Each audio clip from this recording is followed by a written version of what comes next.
મિત્રો, અમારા આ નવા વિડીયોમાં તમારું હાર્દિક સ્વાગત છે। અને આજે આપણે જઈ રહ્યા છીએ ઉબા હનુમાન દાદા કે કળિયુગની અંદર જે આદિ અનાદિ કાળથી જે પરચા પૂરી રહ્યા છે, જે અમર છે, તે પણ અત્યારે કળિયુગમાં પણ અત્યારે પરચા પૂરે છે।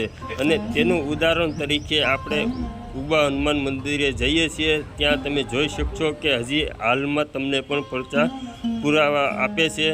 તો આ મંદિરની તમે મુલાકાત લેશો અને બતાવીએ છીએ મંદિરમાં કઈ રીતના પરચા કળિયુગમાં પૂરે છે। તમે પણ માની લેશો કે Continue for 800 meters. જય માતાજી, સીતારામ મિત્રો।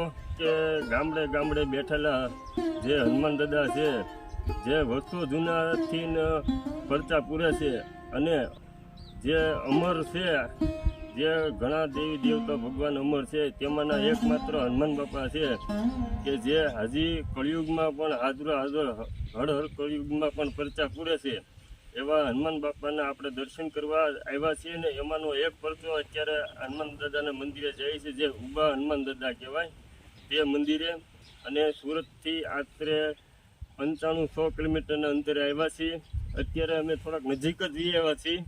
હમણાં તમને એમના દર્શન કરાવીએ। અને ઉબા હનુમાન દાદાની માન્યતા એવી છે કે કોઈ પણ વસ્તુ તમે કામ ધારેલું હોય અને એ કામની અંદર તમારે ન થાય એમ હોય તો મૂર્તિ ઉચકતી નથી, અને થાય એમ હોય ને તો ઉચકી જાય। એવી તમારે મનની અંદર ધારી લેવાનું, એટલે જે ધારેલું કામ હોય ને એ જો થાય એમ હોય તો એ ઉચકે, ન થાય એમ હોય તો એ ન ઉચકે, એવી માન્યતા છે। તો ચાલો આપણે એના દર્શન કરીએ અને અમે પણ દર્શન કરવા આવ્યા છીએ અને તમને પણ કરાવીએ। તો આ વિડીયોની અંદર લાઈક, શેર અને સબસ્ક્રાઈબ કરવાનું ભૂલતા નહીં। અને તમારે આવવું હોય તો આની લિંક અમે ડિસ્ક્રિપ્શનમાં મૂકી દેવું। ચાલો મિત્રો, અત્યારે જઈ રહ્યા છીએ। આ રોડ છે, રોડની સાઈડમાંથી આ રસ્તો કાચો રસ્તો ગયો છે। તો અત્યારે અમે જઈ તો કે ઘણું કિલોમીટર અંતર કાપીને આવી ગયા છીએ। થોડીક નજીક જઈએ। Your destination is on the right.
ખરેખર હાથ છે એ આપણે કહી શકાય, કેમ કે આ અત્યારે અમે જે મૂર્તિ ઉચકાવી એ ઉપરથી અમને લાગ્યો નહીં. ખરેખર અહીંયા પૂરેપૂરો 100% હાથ છે અને હનુમાન દાદાનો વાત છે. તો મિત્રો તમે પણ અહીં દર્શન કરવા આવવાનું ભૂલતા નહીં. ચાલો અમે જઈએ છીએ હવે બીજા હનુમાન દાદાના મંદિરે. ઉબા હનુમાન દાદાના મંદિરે આવ્યા છીએ. હવે અહીંથી અમે જવું મોજા ગામ, ત્યાં પણ હનુમાન દાદાનું મંદિર છે, તેમના પણ હારે દર્શન કરીએ. આ ઉબા હનુમાન દાદાનું મંદિરેથી અમે ત્યાં હવે જઈએ છીએ. ખૂબ મજા આવી ગઈ. ઘણા આગેથી આવ્યા હતા અને ઠાકોડો લાગ્યો હતો, પણ અહીંયા આવીને તો હાવ શરીર ફ્રી થઈ ગયું દર્શન કર્યા પછી. અને ખૂબ જ સરસ મજાની કુદરતી વાતાવરણ સૌંદર્યની અંદર આવેલું ઉબા હનુમાન દાદાનું મંદિર.